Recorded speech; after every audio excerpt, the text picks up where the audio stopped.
Honourable supreme court के अंदर 9 जजेस की बेंच का में सुनवाई चल रही है, लंबे समय तक सुनवाई चलेगी और विषय बहुत महत्वपूर्ण है।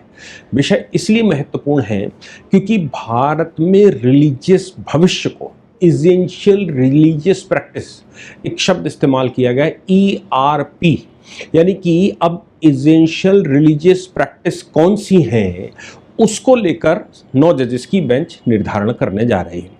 यहाँ तक कि 1954 में शिरूर मठ का केस आया था जिसमें नॉन सेकुलर, मतलब जो सेकुलर फंक्शन है मंदिर के, उनके लिए कह दिया गया था कि राज्य सरकारें उस पर काम कर सकती है। अब सवाल उसमें ये भी फंस गया था कि भाई राज्य सरकारें करती थी तो तमिलनाडु ने तो क्या गजब किया है, ये हमने देखा है।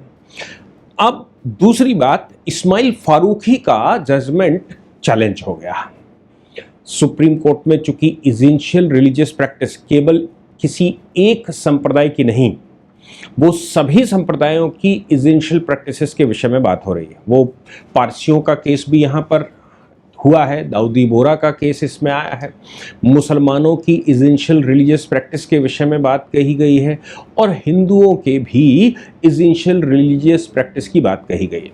देखिए, इसमें धर्म शब्द नहीं इस्तेमाल होता क्योंकि धर्म केवल एक हिंदू धर्म है जिसको सनातन भी कहते हैं, और धर्म का मतलब सिर्फ वे ऑफ लाइफ है।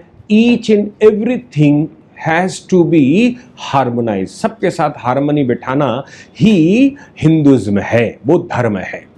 इसीलिए हम ओम शांति शांति शांति करते हैं कि आद्य भौतिक शांत हो, आद्य दैविक शांत हो और आद्य आत्म वैसी ही हो। जैसा इस संसार की शांति है वैसी शांति हमारे अंदर हो और मैं उनके साथ कंफर्टेबल हो सकूं और कंफर्टेबिलिटी के अनुसार मैं उनका दोहन करूं और शोषण ना करूं, ये हिंदुइज्म है। इसलिए यहाँ पर हिंदू धर्म को कोई चैलेंज नहीं है। अगर कोई चैलेंज है तो वो संप्रदायों का है। हिंदुओं में भी पूजा पाठ की प्रैक्टिसेस के विषय में, जिसमें पहले भी कहा गया था कि भाई हर एक मंदिर का अपना एक प्रोसीजर है, अपनी एक मैकेनिज्म है, हर एक मंदिर का अपना एक कस्टम है। तो जिस मंदिर में आप जाते हैं वहाँ का कस्टम आपको मानना पड़ेगा, ये सवाल था। इसलिए हर एक देवता का अपना कस्टम है, हर एक मंदिर का अपना कस्टम है, राज्यों का अपना कस्टम है, एरिया, जाति, पंथ, संप्रदाय, सबके अपने कस्टम है। वो कस्टम जो है वो क्या इसेंशियल रिलीजियस प्रैक्टिस है? इसेंशियल रिलीजियस प्रैक्टिस को तो कोर्ट छू नहीं सकता, ये कहा गया है।